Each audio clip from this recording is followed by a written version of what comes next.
الحمد لله نحمده ونستعينه ونستغفره ونؤمن به ونتوكل عليه ونعوذ بالله من شرور أنفسنا ومن سيئات أعمالنا من يهده الله فلا مضل له ومن يضلله فلا هادي له وأشهد أن لا إله إلا الله وحده لا شريك له وأشهد أن سيدنا وحبيبنا وشفيعنا ومولانا محمدا أحمد عبده ورسوله صلى الله على سيدنا محمد وعلى آله وأصحابه وسلم تسليما كثيرا كثيرا أما بعد فيقول الله سبحانه وتعالى في كلامه الكريم أعوذ بالله من الشيطان الرجيم بسم الله الرحمن الرحيم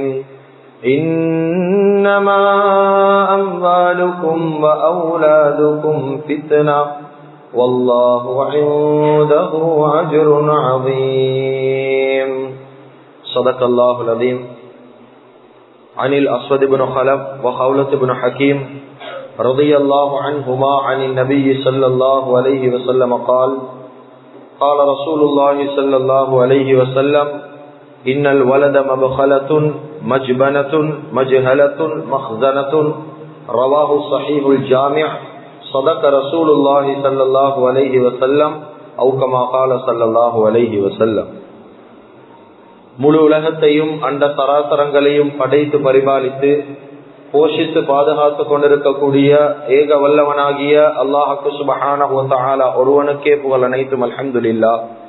ஸலாத் என்னும் கருணையும் சலாம் என்னும் ஈடேற்றமும் முஹம்மது ரசூலுல்லாஹி ஸல்லல்லாஹு அலைஹி வஸல்லம் அவர்கள் மீதிலும் அந்த நபிகள் நாயகம் ஸல்லல்லாஹு அலைஹி வஸல்லம் அவர்களுடைய வாழ்க்கை வழிமுறைய தங்களுடைய வாழ்க்கையில் முழுமையான முறையில் எடுத்து நடந்த உத்தம சஹாபாக்கள், தாபிஊன்கள், தபஉத் தாபிஈன்கள், சுஹதாக்கள், சாலிஹீன்கள், நல்லோர்கள் அனைவர்கள் மீதும் கியாமத்துடைய நாள் வரைக்கும் அவரை பின்பற்றி வாழக்கூடிய வாழ்ந்து கொண்டிருக்கக்கூடிய ஒவ்வொரு முஃமினான ஆண்கள் பெண்கள் மீதும் உண்டாகட்டும்.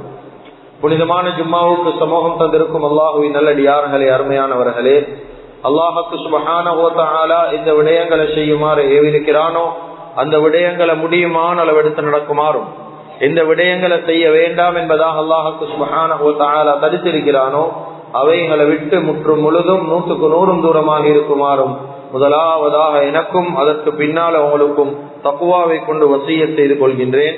இத்தகுல்லாஹ ஹைசுமா குன்தும். கண்ணியத்துக்குரிய உலமாக்களே, கனவான்களே, சகோதரர்களே, நண்பர்களே, அல்லாஹு ஜல்ல ஜலாலுஹு அம்ம நவாலுஹு இந்த முழு உலகத்தில் வாழக்கூடிய எல்லா மனிதர்களிலும் யாருக்கு அல்லாஹ்வுக்கு சுப்ஹானஹு வ தஆலா விருப்பமானவர்களாக இருக்கிறாங்களோ, யார் அல்லாஹு தஆலா நேசம் வைக்கிறானோ, யார் அல்லாஹு தஆலா சொர்க்கவாதியாக கபூல் செய்ய தயாராக இருக்கிறானோ அத்தகைய மக்களை மாத்திரம்தான் அல்லாஹ்வுக்கு சுப்ஹானஹு வ தஆலா துனியால முஸ்லிம்களாக வாழ வைப்பார். எனவே கண்ணியமிக்க அல்லாஹ்வின் நல்லடியார்களே, அருமையானவர்களே, அல்லாஹ்வுக்கு சுப்ஹானஹு வ தஆலா எங்களோட முஸ்லிமாக வாழ வைத்திருக்கிறான். அல்ஹம்துலில்லாஹ் தும் அல்ஹம்துலில்லாஹ்.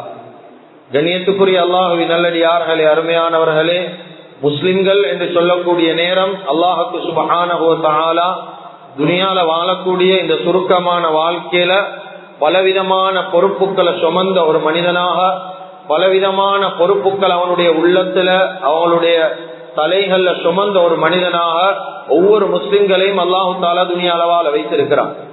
கண்ணியமிக்க அல்லாஹ்வின் நல்லடியார்களே, அருமையானவர்களே, முஸ்லிம்களுக்கு கொடுக்கப்பட்டிருக்கக்கூடிய ஒவ்வொரு பொறுப்புகளும் அது வாழ்க்கையில பாதுகாக்கப்பட வேண்டிய ஒரு அமானிதமாக இருந்து கொண்டிருக்குது.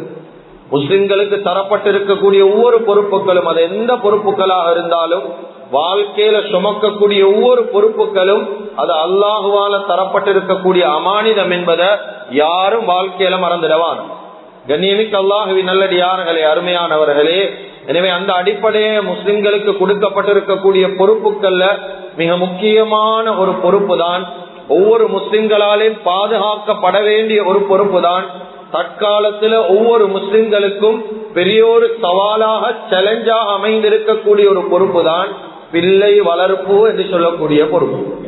கண்ணியமிக்க அல்லாஹ்வின் நல்லடியார்களே, அருமையானவர்களே, இந்த காலத்துல பிள்ளை வளர்ப்பு என்று சொல்லக்கூடிய நேரம் அத முஸ்லிம்கள் பெரிய ஒரு சவாலாக எடுத்துக்கொண்டு வாழ்றாங்க.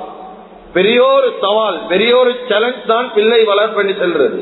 இது லேசான ஒரு காரியம் கிடையாது. யாரெல்லாம் மார்க்கத்தை சரியான முறையில விளங்கி இருக்கிறாங்களோ, மார்க்கத்துடைய விஷயங்களை யாரெல்லாம் அறிஞ்சு வைத்திருக்கிறாங்களோ, அவர்களுக்கு இந்த பிள்ளை வளர்ப்பு ஒரு சாதாரண விஷயமாக இருக்காது. கண்ணியமிக்க அல்லாஹ்வின் நல்லடியார்களே, அருமையானவர்களே, வாழ்க்கையில நாங்க ஒரு சின்ன காலத்திலிருந்து ஒரு மரம் ஒன்றை வளர்த்து பெரிய ஒரு அது பலம் தரக்கூடிய ஒரு பெரிய ஒரு மரமாக வளர்த்துடலாம். அதே போல செல்ல பிராணிகள் என்று சொல்லக்கூடிய மிருகங்களை நாங்க சின்னத்திலிருந்து ஒரு குட்டியிலிருந்து பெருசாக காட்டி வளர்க்கலாம். இதெல்லாம் வாழ்க்கையில பெரிய சாதனை கிடையாது. ஆனா ஒரு பிள்ளைய ஒழுக்கமான ஒரு பிள்ளையாக, ஒரு சாலிஹான ஒரு பிள்ளையாக, உம்மா வாப்பக்கு துவா செய்யக்கூடிய ஒரு பிள்ளையாக, சமூகத்தில் ஒரு நல்ல ஒழுக்க விழுமியங்கள் உள்ள ஒரு பிள்ளையாக துனியால வளர்க்கிறது, இது முஸ்லிம்கள் என்ற ரீதியில் எங்களுக்கு சாதாரண ஒரு காரியம் அல்ல. கண்ணியமிக்க அல்லாஹ்வின் நல்லடியார்களே, அருமையானவர்களே, இது பெரிய ஒரு அமானிதம் என்றதாலதான் அந்த காலத்துல வாழ்ந்த நபிமார்களாக இருந்தாலும், சஹாபாக்களாக இருந்தாலும், சலஃபு சாலிஹீன்கள், மூத்தவர்கள், உலமாக்கள், நாதாக்கள், ஷேக்மார்கள், பக்குவமான பெண்மணிகளாக இருந்தாலும் வாழ்க்கையில பிள்ளை வளர்க்கிற விஷயத்துல பயந்தாங்க. ஆனா இந்த காலத்துல பெரிய ஒரு ஆச்சரியம், இந்த காலத்துல வாழக்கூடிய முஸ்லிம்களுக்கு பயம் இல்லை. பிள்ளை வளர்க்கிறது ஒரு சர்வ சாதாரணம். வீட்டில் ஒரு பிராணிய வளர்க்கிறத போல, தோட்டத்தில் ஒரு மரம் வளர்க்கிறத போல சர்வ சாதாரணமாக யோசிக்கிறாங்க. புள்ளை வளர்க்கிறதையும் அப்படி யோசிச்சு கொண்டிருக்கிறாங்க. கண்ணியமிக்க அல்லாஹ்வின் நல்லடியார்களே, அருமையானவர்களே, சஹாபி பெண்மணிகள் அந்த காலத்துல வாழ்ந்தாங்க, சஹாபாக்கள் வாழ்ந்தாங்க. இவங்களுக்கு பிள்ளை வளர்ப்பெண்டா என்ன, இந்த பிள்ளை வளர்க்கக்கூடிய பாரதூரம் என்றா என்னன்னு வாழ்க்கையில விளங்கினாங்க. எந்த அளவுக்கு என்ன கிதாபுல பதிவு செய்யறாங்க. ஹஜ்ரத் உம்மு ஹானி ரலியல்லாஹு தஆலா அன்ஹா பெரிய ஒரு பக்குவமான ஒரு பெண், அந்த காலத்துல வாழ்ந்த சஹாபி பெண்கள்ல பெரிய பக்குவம் உள்ள ஒரு பெண் உம்மு ஹானி ரலியல்லாஹு அன்ஹா. இவங்களுடைய கணவன் ஒரு யுத்தத்துல ஷஹீதாக்கப்பட்ட ஒரு ஷஹீதாக இருந்தாரு. அதே போல இவர்களுக்கு 4 பிள்ளைகள் அல்லாஹ் கொடுத்திருந்தார். கண்ணியமிக்க அல்லாஹ்வின் நல்லடியார்களே, அருமையானவர்களே, இந்த நேரத்துல உம்மு ஹானி ரலியல்லாஹு தஆலா அன்ஹா அவங்க சரியான பக்குவமான பெண். இந்த திருமணம், இவங்களை மறுமணம் செய்யறதுக்காக வேண்டி அந்த காலத்துல வாழ்ந்த ஆக சிறந்த ஒரு நபிதான் முஹம்மது ரசூலுல்லாஹி ஸல்லல்லாஹு அலைஹி வஸல்லம் அவங்க இந்த உம்மு ஹானி ரலியல்லாஹு அன்ஹா பொன் கேட்டு போறாங்க. நான் அவங்களுக்கு மறுமணம் முடிச்சு கொள்றேன் உம்மு ஹானி ரலியல்லாஹு அன்ஹா அவங்கள பார்த்து சொன்னாங்க. இந்த நேரத்துல ஹஜ்ரத் உம்மு ஹானி ரலியல்லாஹு அன்ஹா அவங்க சொன்னாங்க, எவ்வளவு பக்குவமான பெண் என்று பாரு. இவங்கள ப்ரொபோசல் பேசி வந்திருக்கிறது யாரு? முழு உலகத்துல ஆக சிறந்த மனிதன், ரஹ்மத்துல் லில் ஆலமீன் என்பதாக குர்ஆன் பேசுது. அவ்வளவு சிறந்த மனிதன் வீட்டு வாசல்ல ப்ரொபோசலுக்கு வந்திருக்கிறாங்க. ஆனாலும் உம்மு ஹானி ரலியல்லாஹு அன்ஹா அவங்க சொன்னாங்க, யா ரசூலல்லாஹ், இஸ்லாத்துல கணவனுடைய கடமைகள் ஒன்று இருக்குது, பிள்ளைகளுடைய கடமைகள் ஒன்று. எனக்கு கணவனுடைய கடமைகள் இப்ப இல்ல, ஏன் கணவன் வஃபாத் ஆகிட்டார். அதனால எனக்கு 4 பிள்ளைகளை ஒழுங்கான முறையில பக்குவமாக வளர்த்து ஆளாக்குற பெரிய ஒரு கடமை அல்லாஹ் தஆலா எனக்கு தந்திருக்கிறார். இந்த நேரத்துல நான் உங்களை ப்ரொபோசலை கபூல் செஞ்சா, நான் உங்களை திருமணம் முடிச்சா, இந்த இடத்துல கணவனுடைய கடமையும் என் வாழ்க்கையில வந்துடும். அதனால எனக்குள்ளத்துல ஒரு பயம், கணவனுடைய கடமையை நான் செய்ய பேசு, நான் பிள்ளைகளுடைய கடமையில பலகீனமாகிடுவனோ என்று எனக்கு பயம் யாரோ சொல்லலாம். அதனால உங்களோட ப்ரொபோசல், உங்களோட வேண்டுகோள் எனக்கு கபூல் செய்யல யாரோ சொல்லலாம். சுப்ஹானல்லாஹ். கண்ணியமிக்க அல்லாஹ்வின் நல்லடியார்களே, பிள்ளை வளர்க்கக்கூடிய விஷயத்தை அமானிதமாக வாழ்க்கையில பெண்கள் எடுத்தா. ஆனா இந்த காலத்துல உம்ம வாப்பமார் யோசிச்சுக்கிறார். நபி ஸல்லல்லாஹு அலைஹி வஸல்லம் அவர்கள் இதை வச்சுதான் சொன்னாங்க.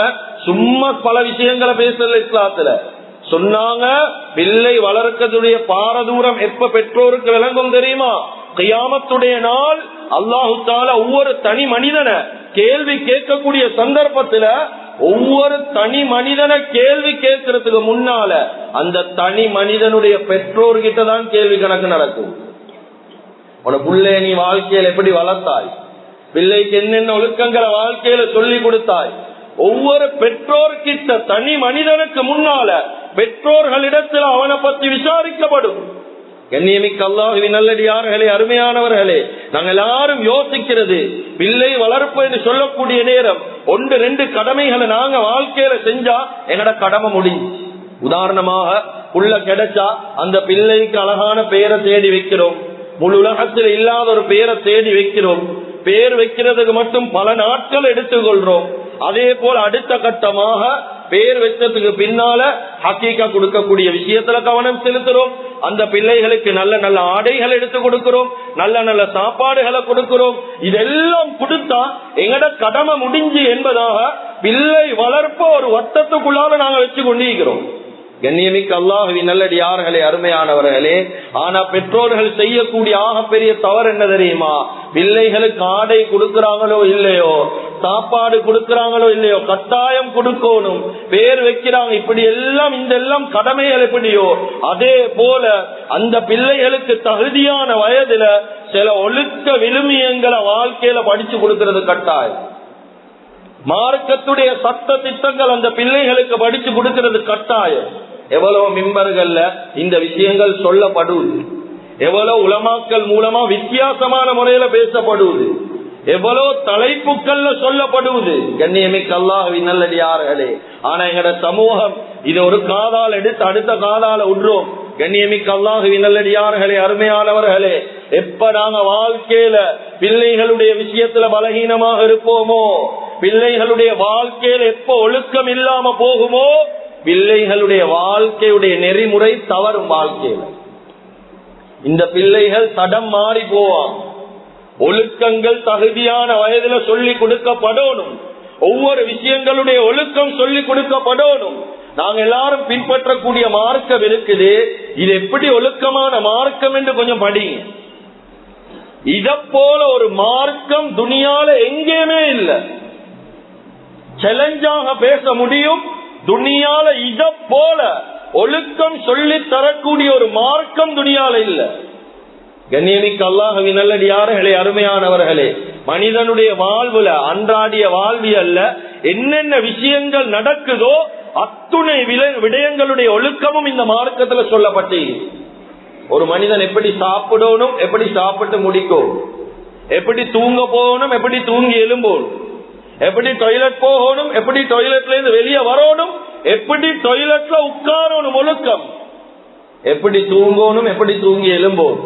கண்ணியமிக்க அல்லாஹ்வின் நல்லடியார்களே, எப்படி செருப்பு போடணும், எப்படி செருப்பை கலட்டணும், சுபஹானல்லாஹ், எப்படி வீட்டிலேருந்து வெளியே போகணும், எப்படி வீட்டுக்குள்ளால வரணும், எப்படி பயணம் செய்யணும், பயணத்துல ஒரு ஊரை கண்டா என்ன செய்யணும், பயணத்துடைய ஒழுக்கம் என்ன, இதெல்லாம் ஒரு சைட்ல வைங்க.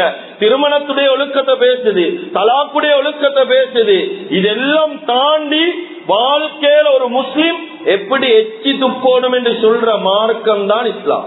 சுபஹானல்லாஹ். எந்த மார்க்கத்துல கண்ணியமிக்கவர்களே எச்சி துப்புறதுடைய ஒழுக்கங்கள் சொல்லிக் கொடுக்கப்பட்டீர்கள், எச்சப்படி துப்போணும் என்று சொல்லிக் கொடுக்கப்பட்ட மார்க்கம் என்று அது இஸ்லாம் மட்டும்தான்.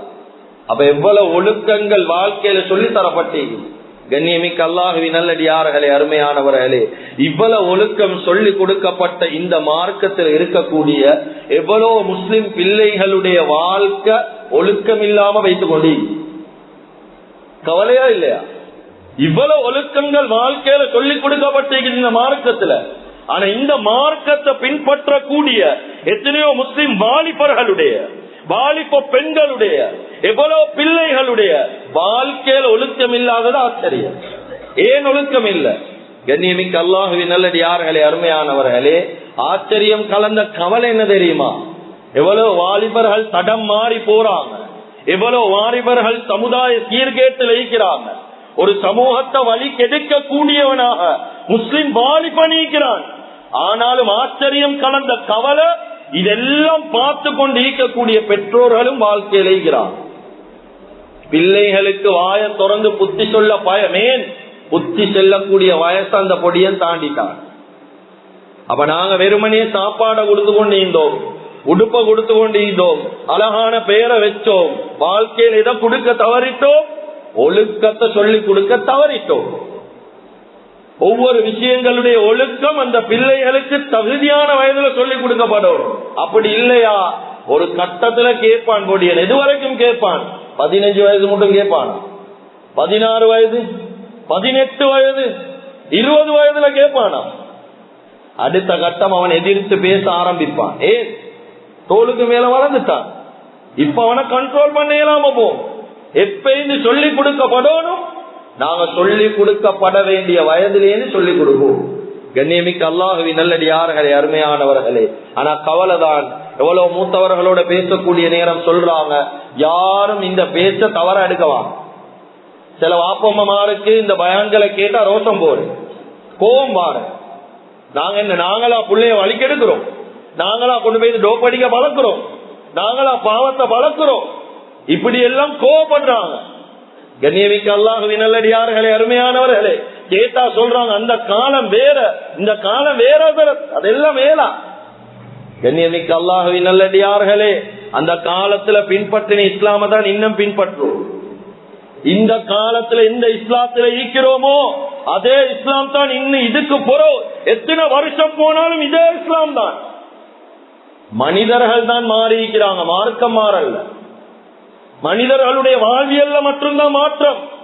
மனிதன் தான் சீர்கெட்டு போறான், மார்க்கம் இன்னும் சீர்கெடல்ல. மார்க்கத்துடைய சட்ட திட்டம் மாறல்ல, இன்னும் அப்படியேதான் நீக்குது. கண்ணியமிக்க அல்லாஹுவின் நல்லடியார்களே, அருமையானவர்களே, ஒவ்வொரு பெற்றோர்கள் முதலாவது பிள்ளைகளுடைய ஒழுக்கம் தவற மிக முக்கியமான காரணம், கசப்பாக இருந்தாலும் கோபம் வந்தாலும் ஏத்துக்கோங்க, முதல் காரணம் பெற்றோர்கள் தான். இது நான் சொன்ன வார்த்தை அல்ல, நபி ஸல்லல்லாஹு அலைஹி வஸல்லம் அவர்கள் சொன்னது. குல்லு மௌலூதின் யூலது அலல் ஃபித்ரா. ஒவ்வொரு பிள்ளைகளும் பிறக்கக்கூடிய நேரம் நல்ல பிள்ளைகளாகத்தான் பிறக்கிறாங்க. இது யாரு சொன்னது? அருமை நாயகத்துடைய வார்த்தை. சொன்னாங்க அந்த பிள்ளைகள் யுஹவ்விதான் வயுனஸ்ஸிரான் வயுமஜ்ஜிசான். அந்த பிள்ளை யஹூதி ஆவுறது, நஸ்ரானி ஆவுறது, மஜ்ஜிசான் நெருப்பு வணங்கியா மாறுறது, மஜூசியா மாறுறது பெற்றோர்களுடைய கையில ஈக்குது என்று ஸல்லல்லாஹு அலைஹி வஸல்லம் சொன்னாங்க. கண்ணியமிக்க அல்லாஹ்வின் நல்லடியார்களே, அருமையானவர்களே, எனவே முதலாவது காரணம் பிள்ளைகளுடைய ஒழுக்கம் தவறத்துக்கு முதல் காரணம் அது பெற்றோர்கள் தான். கண்ணியமிக்க அல்லாஹ்வின் நல்லடியார்களே, அருமையானவர்களே, அதிகமான பெற்றோர்கள் அவர்களுக்கு கொடுக்கப்பட்ட அமானிதத்தை 1-2 சந்தர்ப்பங்கள்ல சரியா செய்யறாங்க. ஆனா எத்தனையோ சந்தர்ப்பங்கள்ல பலகீனமா இருக்கிறார், எத்தனையோ சந்தர்ப்பங்கள்ல கணக்கெடுக்கிறாங்க இல்ல. ஒரு நாள்ல ஈந்தத போல அடுத்த நாள்ல ஈக்கிறாங்க இல்ல. ஒரு மாதம் கண்ட்ரோலா ஈக்கிறாங்க, பக்குவமா ஈக்கிறாங்க, கட்டுப்பாடா வைக்கிறாங்க. அடுத்த மாதம் அந்த கட்டுப்பாடு தளர்த்தப்படும். கண்ணியமிக்க அல்லாஹுவின் நல்லடியார்களே, எந்த குர்ஆன் சொல்லுதோ பிள்ளைகளுடைய விஷயம், யஹபுல் லிமையஷா, எந்த பிள்ளைகளை கிஃப்டாக ஒரு பரிசாக தந்திக்கிறேன்னு குர்ஆன் சொல்லுதோ அதே குர்ஆன்ல அல்லாஹ் சொல்றான், இன்னமா அம்வாலுக்கும் வ அவுலாதுக்கும் ஃபித்னா. உங்களோட சொத்து செல்வம், உங்களோட புள்ள குட்டி உங்களுக்கு ஆக பெரிய ஃபித்னா, ஆக பெரிய ஃபித்னா என்ற வார்த்தை அல்லாஹ் பாவிக்கிறான். பிள்ளைகள் கிஃப்ட் என்று சொன்ன அல்லாஹ், பிள்ளைகள் பரிசு என்று சொன்ன அல்லாஹ், பிள்ளைகள் அல்லாஹ்வுடைய புறத்திலிருந்து தந்த நிஅமத் என்று சொன்ன அல்லாஹ், அதே அல்லாஹ் தான் சொல்றான் உங்களோட பிள்ளைகள் தான் உங்களுக்கு குழப்பம். கண்ணியமிக்க அல்லாஹ்வின் நல்லடியார்களே, அருமையானவர்களே, எவ்வளவு பிள்ளைகளுடைய வாழ்க்கை வழிமுறை எடுத்து பாருங்க. பெருசா தேவையில்ல, வாழ்க்கையில ஒழுக்கங்கள் இல்லாம பேசி எவ்வளவு பிள்ளைகளுக்கு உம்மா வாப்பாண்டா யாருண்டே தெரியாம பேசி. ஒரு காலம் மீதிச்சு உம்மா வாப்பகண்டா சுபஹானல்லாஹ், எவ்வளவு கண்ணியம். மூத்த மனிதர்கள் இருக்கிறாங்க, எவ்வளவு பேர் இருக்கிறாங்க 40-50 வருடங்களுக்கு முன்னால. சுபஹானல்லாஹ், வாப்பா என்றா அவ்வளவு ஒரு பயமும் கண்ணியமும், உம்மா என்றா அவ்வளவு பயமும் கண்ணியமும் உள்ளத்துல. ஆனா இந்த காலத்துல ஒழுக்கம் இல்லாம பேய்த்து பேய்த்து பேய்த்து பேய்த்து எந்த அளவுக்கு மாறிட்டா, உம்மா என்றாலும் யாரென்று தெரியாது, பாப்பா என்றாலும் யாரென்று தெரியாது, இந்த 2 பேரோட எப்படி கண்ணியமா பேசணும் என்றும் தெரியாது. இந்த 2 பேருட கண்ணியத்தை கொண்டு வரது யாருட பொறுப்பு? பள்ளி ஹதரத்த பொறுப்பா? இல்ல, இது அவருடைய பொறுப்பு அல்ல, இது எலிமனிசருடைய பொறுப்பு அல்ல. ஒவ்வொரு உம்மா வாப்பாவுடைய பொறுமதிய பிள்ளைகளுடைய உள்ளத்துல கொண்டு வரது யாருடைய பொறுப்பு தெரியுமா? அந்த உம்மா வாப்பட பொறுப்பு தான், அந்த உம்மா வாப்பட பொறுப்பு தான்.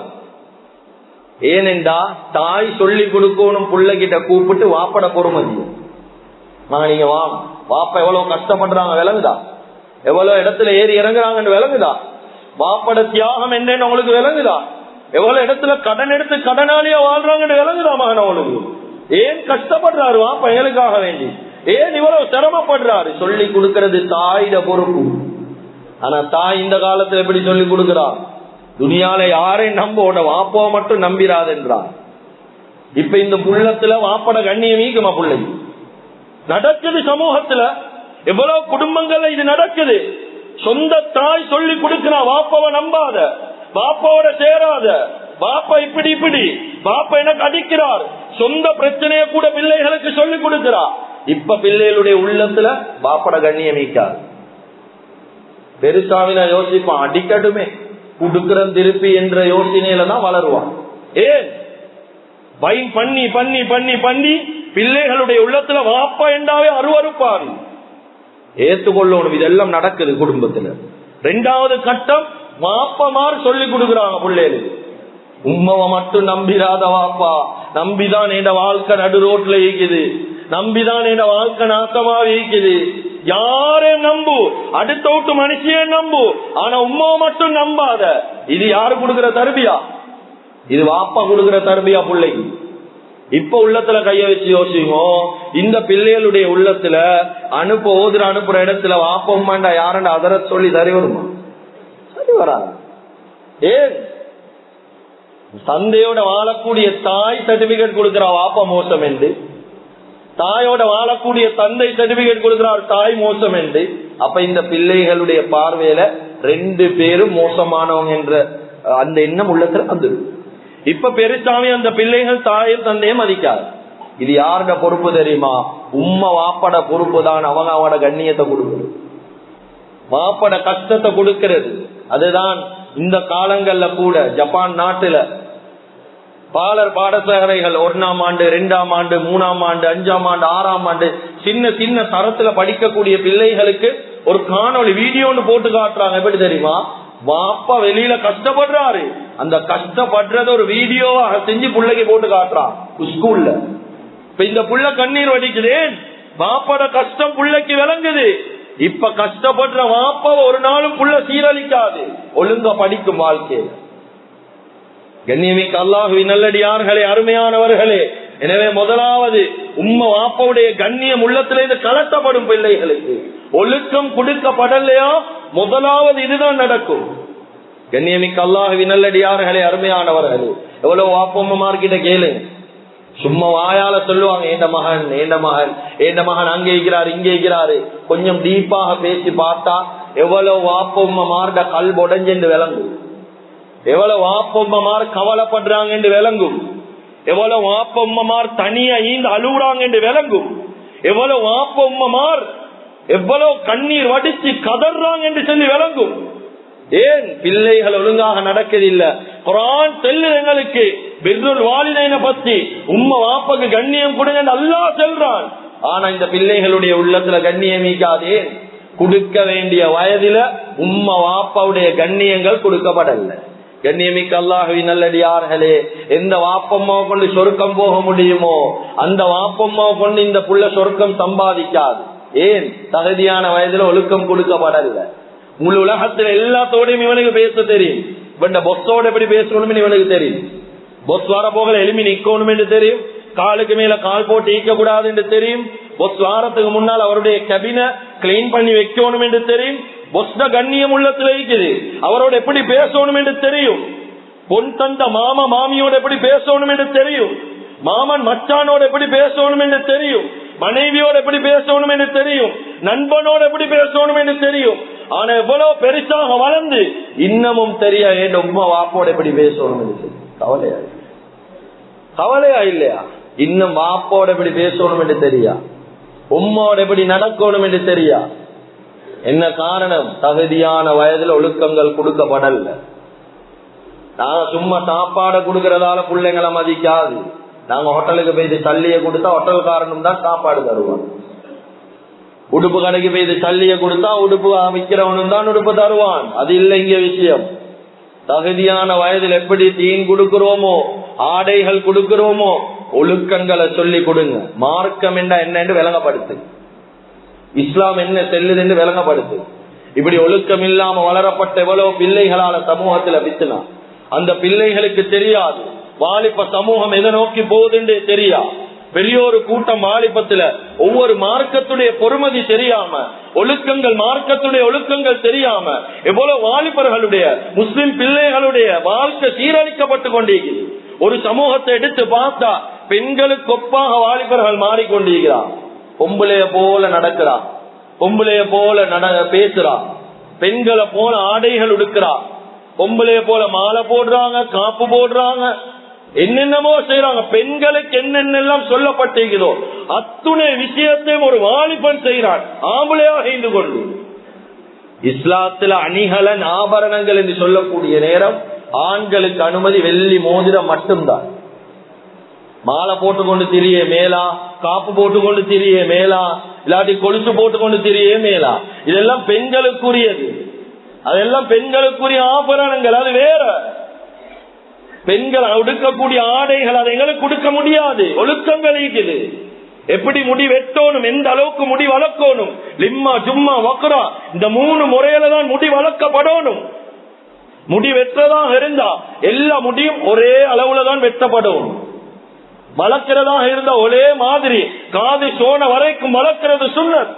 வெட்டக்கூடிய முறைகள் இருக்குது.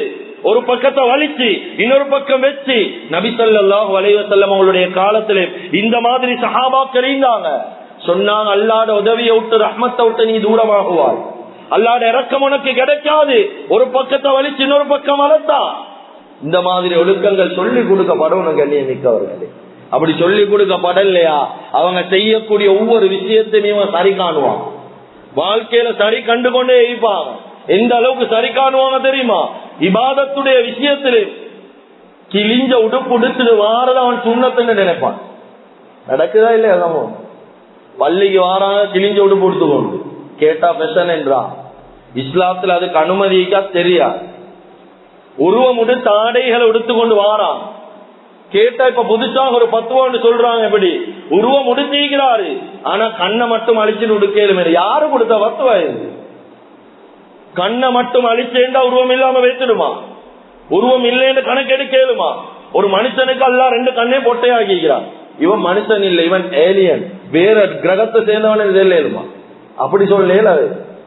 அவனுக்கு கண் இல்லாட்டியோ காது இல்லாட்டியோ மூக்கு இல்லாட்டியோ வாய் இல்லாட்டியோ மனிதண்ட உருவம். அவன் உருவம் நாங்க கண்ணை மட்டும் வெத்திக்கொண்டு இப்ப உருவம் இல்ல. எங்களுக்கு இதை உடுத்துக்கொண்டு பள்ளிக்கு வரையலும். பெரிய ஒரு டைனோசர் உருவம் உண்டு, சிங்கத்துல உருவம் உண்டு, கண் மட்டும் பொட்டையாக்கப்பட்ட. அப்படி என்றா கண் பொட்டையாக்கப்பட்ட சிங்கத்துடைய உருவம். அது சிங்கத்துடைய சேப்ல சிங்கம் தான். அதுல கண் மட்டும் தான் பொட்ட. இதோடு திருமணத்திற்கு வரையல. இது ஒழுக்கம் இல்ல. இந்த ஒழுக்கங்கள் சின்ன காலங்கள்ல சொல்லி கொடுக்கப்படும். அப்படி சொல்லி கொடுக்கலையா 1-2 விஷயத்தை வச்சுக்கொண்டு அதரத்மாரோடைய தர்க்கத்துக்கு வருவான், சண்டைக்கு வருவான், வரத்தான் செய்வான். ஏன்? மார்க்கம் தெரியாது, அறக்குறையா படிச்சு ஒழுக்கங்கள் தெரியா, இப்ப சண்டைக்கு தான் வருவாங்க. அதனால கண்ணியமிக்க அல்லாஹ்வின் நல்லடியார்களே, அருமையானவர்களே, சின்ன வயதுல பிள்ளைகளுக்கு ஒழுக்கங்களை சொல்லி கொடுங்க. மஸ்ஜிதுக்கு போனா எப்படி இருக்கும்? அந்த காலத்துல சின்ன பிள்ளைகளை மஸ்ஜிதுக்கு கொண்டு வரதுல தடை இல்லை. குழந்தைகள் கூட மஸ்ஜிதுக்கு கொண்டு வரப்பட்டுச்சு.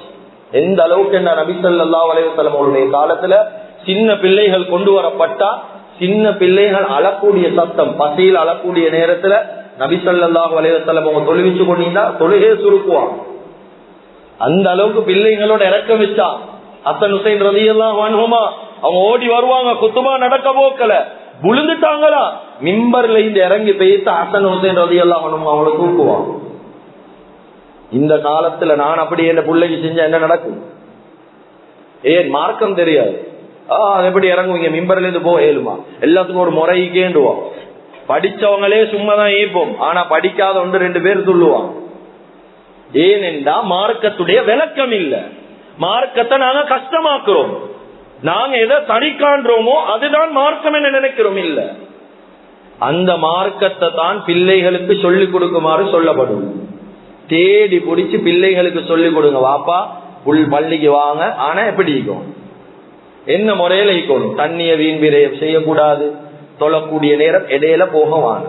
ஓடுறது ஆடுறது சின்ன பிள்ளைகள் அப்படிதான் ஈப்பாங்க. வளர வளர வளர வளர புத்திகள் சொல்லி கொடுக்கப்படுவோம். அப்ப நாளுக்கு நாள் அந்த பிள்ளைகளுக்கு புத்தி சொல்லி கொடுக்க கொடுக்க கொடுக்க கொடுக்க பெருசாக போகல அந்த புள்ள அந்த விஷயங்களை தானா செய்யும். இது வாப்பமார் ஒன்றும் சொல்லி கொடுக்கறல்ல. வாப்ப வாரது டாய்லெட்டுக்கு மட்டும்தான் பள்ளி, வாப்ப வாரது மஸ்ஜிதுக்கு டாய்லெட் போறதுக்கு.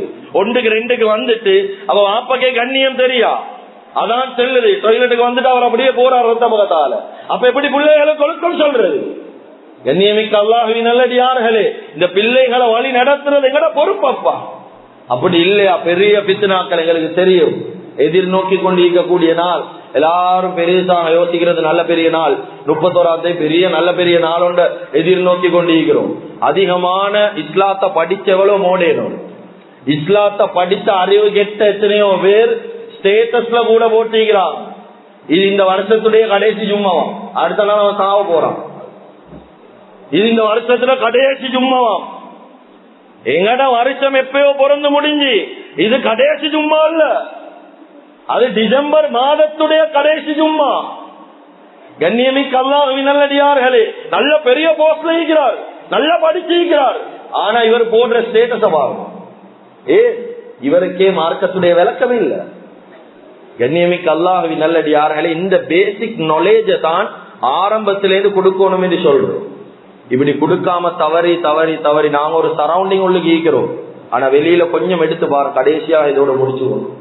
கொஞ்சம் வெளியில போயிட்டு பாருங்க, கிட்டத்தட்ட ஒரு வருஷத்துல 1000 12 வயசுல ஈந்து 16 வயசுக்கு உட்பட்ட சின்ன பிள்ளைகள், 12 வயதுல ஈந்து 16 வயதுக்கு உட்பட்ட சின்ன பிள்ளைகள் ஒரு வருஷத்துல 1000 பேர்ல 30 பேர் சூசைட் பண்றாங்க. ஸ்ரீலங்கால வெளியில அல்ல, ஸ்ரீலங்கால. கண்ணியமிக்க அல்லாஹ்வின் நல்லடியார்களே, இதே வருடம் 2023 ஏப்ரல் மாதம் அம்பார மாவட்டத்துல 12 வயசு பொடியன், 12 வயது பொடியன் வாப்பட ஷாட் கன் எடுத்து சூசைட் பண்ணி கொண்டான். இது வரைக்கும் காரணம் கண்டுபிடிக்கப்படல. என்ன காரணம்? தேடுங்க கொஞ்சம், என்ன நடக்குது சமூகத்துல. ஒவ்வொரு விஷயங்களுக்கு மார்க்கம் தெரியாம, ஒவ்வொரு போதை பழக்க வழக்கங்களுக்கு, தேவையில்லாத பழக்க வழக்கங்களுக்கு அடிமையாகி போறான்.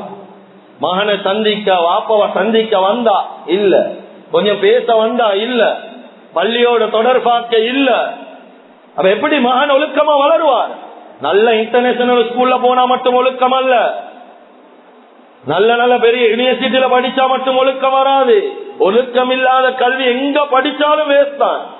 எனவே கண்ணியமிக்க அல்லாஹ்வின் நல்லடியார்களே, துனியால நாங்க வஃபாத்தாகிறதுக்கு முன்னால எங்கட மகன் எதுக்கு தகுதின்னு நாங்க பார்ப்போம். நான் மௌத்தாகினா ஏன் ஜனாதாவை தொழுவிக்கிறான், அதுக்கு பின்னால துவா செய்யறான், குறைஞ்சது எனக்காக வேண்டி இஸ்திக்ஃபார் செய்யக்கூடிய பிள்ளையாண்டு நாங்க பார்ப்போம். அப்படியான பிள்ளையா நாங்க வாழ்க்கையில பெற்றிக்கிறோம்.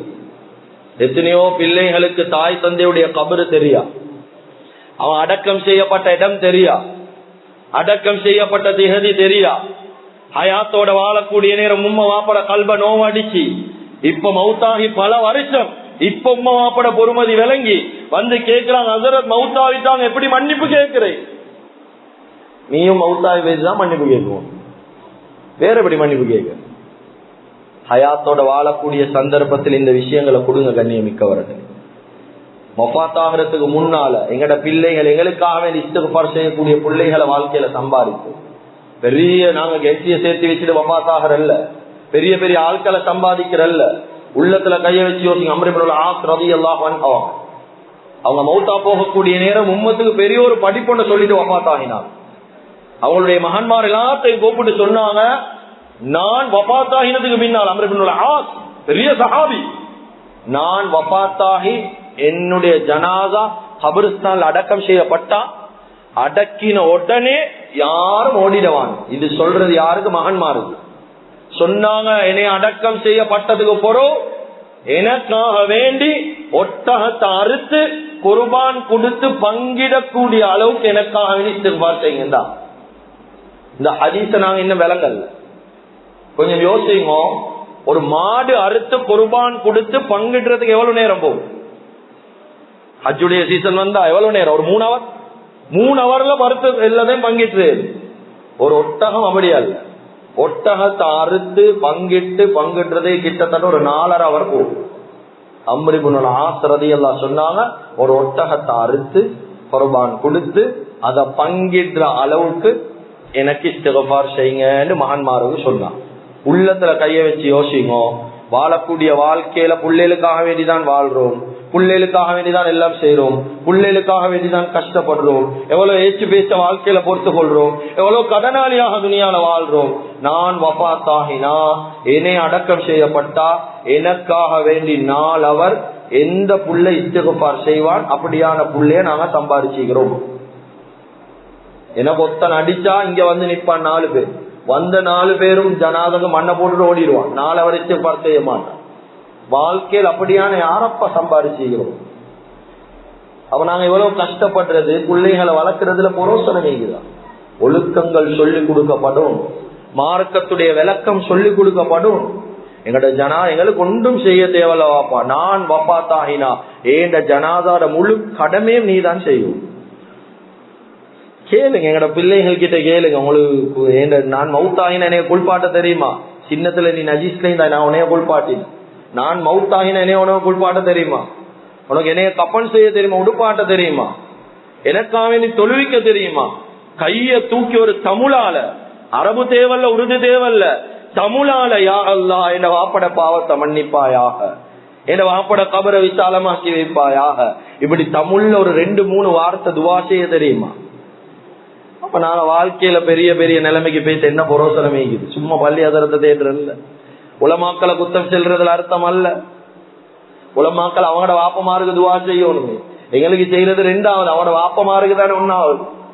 எனவே கண்ணியமிக்க அல்லாஹ்வின் நல்லடியார்களே, சுருக்கமான வாழ்க்கையில பல பொறுப்புகள். இந்த பிள்ளை வளர்ப்புன்றது பாரிய பொறுப்பு, பெரிய பொறுப்பு, லேசி இல்லை. இது சும்மா ஒரு அறவரில் பேசி முடிக்கக்கூடிய ஒரு விஷயம் அல்ல. எனவே கண்ணியமிக்க அல்லாஹ்வின் நல்லடியார்களே, சுருக்கமான வாழ்க்கை, அல்லாஹ் சொர்க்கம் போறதுக்கு பல வழிகளை வச்சுக்கிறான். அதுல ஒரு வழிதான் சாலிஹான முறையில பிள்ளைகளை வளர்த்து அவங்கள கொண்டே சொர்க்கம் போறது. எனவே எந்தெந்த விஷயங்களை பேசினோமோ கேட்டோமோ இஹ்லாஸோட இஸ்திக்லாஸோட மௌத் வரைக்கும் அமல் செய்யக்கூடிய பாக்கியத்தை அல்லாஹ் சுப்ஹானஹு வ தஆலா நம் அனைவர்களுக்கும் வழங்குவானாக. எங்களுடைய பாவங்களை மன்னிப்பாயாக, குற்றம் குறைகளை மன்னிப்பாயாக. எங்களை பெற்று வளர்த்து ஆளாக்கி எங்களுடைய அன்பு தாய் தந்தைகள் என்று செல்லக்கூடிய இந்த ஸ்ரீதேவிகளுடைய பாவங்களை மன்னிப்பாயாக. யாருடைய தாய் தந்தையெல்லாம் கபராளிகளாக துணியால வாழ்றாங்களோ அவருடைய கபர்களை விசாலமாக்கி வைப்பாயாக. யாருடைய தாய் தந்தையெல்லாம் இன்னும் ஹயாத்தோட வாழ்ந்து கொண்டிருக்கிறாங்களோ அவளுக்கு ஆஃபியத்தான